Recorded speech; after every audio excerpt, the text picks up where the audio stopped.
Ayer fue 20 de abril y si has estado viendo las redes sociales o siguiendo las noticias sobre migración, probablemente ya escuchaste algo así como que Donald Trump podría usar al ejército para detener migrantes en la frontera, o incluso algo más radical, que se podría declarar la ley marcial. ¿Pero qué hay de cierto en eso?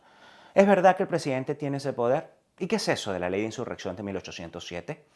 Bueno, no hace falta entrar en pánico, pero sí hace falta estar informados, porque lo que sí es cierto es que hace 91 días exactamente Trump firmó una orden ejecutiva para declarar emergencia en la frontera y esa orden tenía un encargo muy específico, pedirle a sus secretarios de Defensa y de Seguridad Nacional que le entregaran un informe y le dijeran si debía invocar esa ley para controlar lo que pasa en la frontera sur.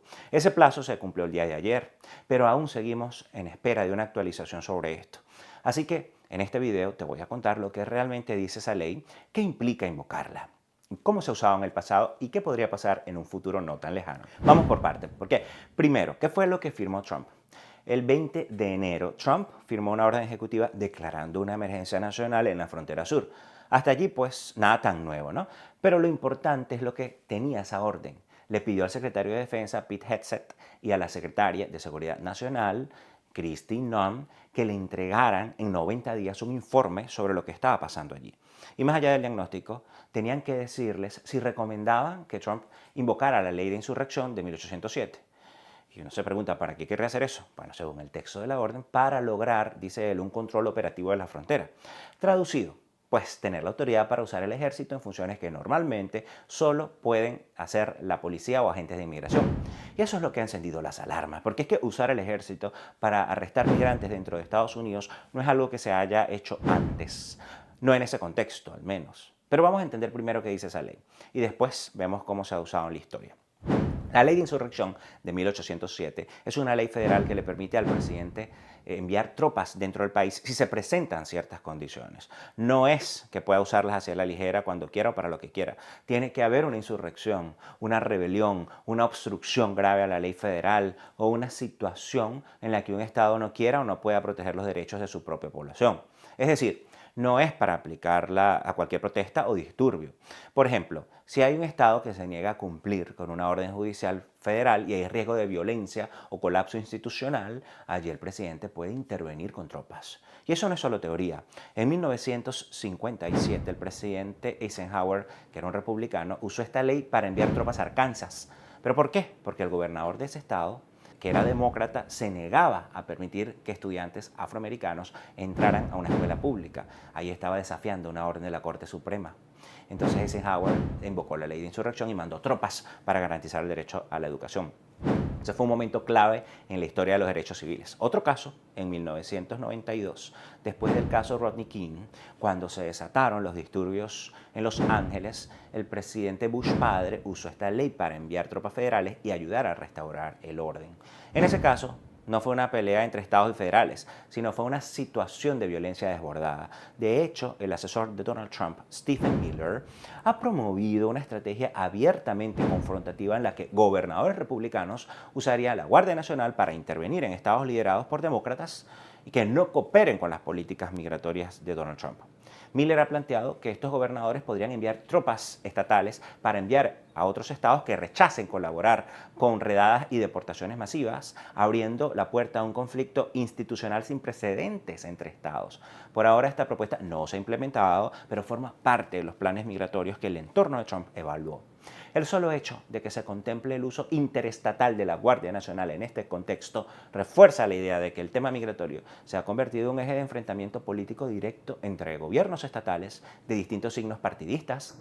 Ahora bien, volvamos al presente. Según CNN, tanto el secretario de Defensa, Pete Hegseth, como la secretaria de Seguridad Nacional, Kristi Noem, no van a recomendar que Trump invoque la ley de insurrección por ahora, pues al parecer no hay necesidad.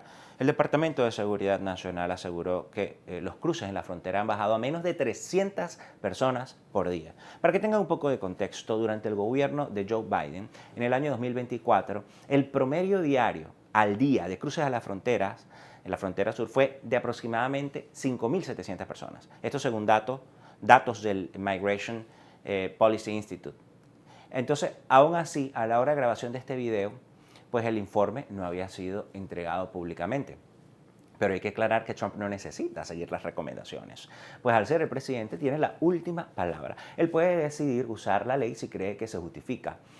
Y aquí es donde entran los escenarios hipotéticos, porque imagínense ustedes que el presidente diga que el gobernador de California, que es demócrata, está permitiendo que los migrantes indocumentados entren libremente y no hace nada, y que eso es una amenaza para la seguridad nacional. Entonces, bajo esa lógica, él podría invocar la ley de insurrección y enviar tropas a ese estado con el argumento de que el gobierno local no está haciendo cumplir la ley federal. O el caso contrario, imagina que un estado republicano como Texas se niega a atacar una política migratoria de un futuro presidente demócrata.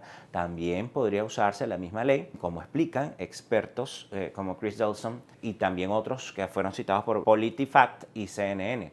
Esta ley pues deja mucho a la interpretación presidencial y deja mucho a lo que se pueda convertir en una herramienta política dependiendo de cómo se defina una insurrección o una obstrucción.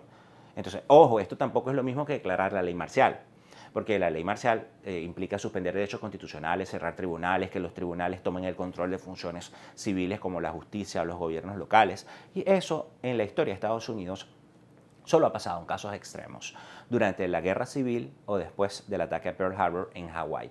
Y aún así eso fue muy cuestionado. La ley de insurrección no reemplaza al gobierno civil ni impone un régimen militar.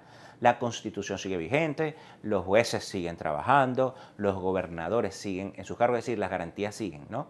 Pero sí permite que el presidente despliegue tropas dentro del país para ayudar a restablecer el orden y hacer cumplir la ley si las autoridades locales están desbordadas o no están actuando. Es decir, los militares pueden actuar junto a la policía o en su lugar, pero no tomar el control total del gobierno ni suspender los derechos civiles. Eso es lo que la diferencia de una verdadera ley marcial.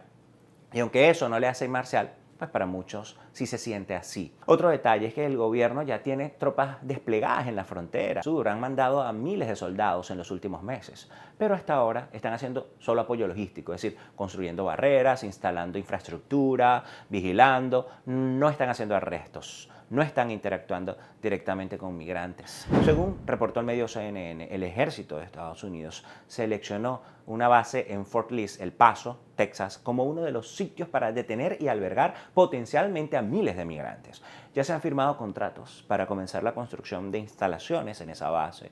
Además, se había planteado la idea de levantar carpas en Guantánamo para alojar migrantes, pero ese plan fue suspendido de forma indefinida. Entonces, cuando juntamos todas estas piezas, lo que vemos es una política migratoria que está coqueteando con medidas cada vez más extremas. Y aunque aún no se haya cruzado esa línea, importante decirlo, según funcionarios citados por CNN, es poco probable que se invoque esta ley de insurrección debido a la afirmación de los funcionarios, de los secretarios, que no se necesitan medidas extraordinarias en este momento. Pero el solo hecho de considerarlo esto es importante, es clave, porque la forma como el lenguaje ha cambiado y se presenta el tema migratorio tiene consecuencias reales para millones de personas que han pues huido de crisis, violencia o persecución como en Venezuela. Esta ley fue pensada para situaciones límites, para colapso institucional, rebeliones, violencia fuera de control, pero usarla para detener a personas que cruzan una frontera en busca de refugio es una reinterpretación muy peligrosa. Por ahora esa línea no se ha cruzado, pero el debate está sobre la mesa. Por eso hacemos este tipo de videos, para que tú no dependas solo de lo que se dice en las redes sociales, para que entiendas lo que dice la ley, cómo funciona y qué puede pasar. Si eres migrante en Estados Unidos, aquí abajo en la descripción te dejo una lista de recursos que puede ser de gran ayuda, y además te pido que te suscribas a mi boletín de Substack, que es como un blog, pero también te llegan al email todas las informaciones. Te puedes suscribir en ricardolodice.com, también te lo dejo aquí citado en los comentarios, porque en tiempos de oscuridad el periodismo independiente es resistencia.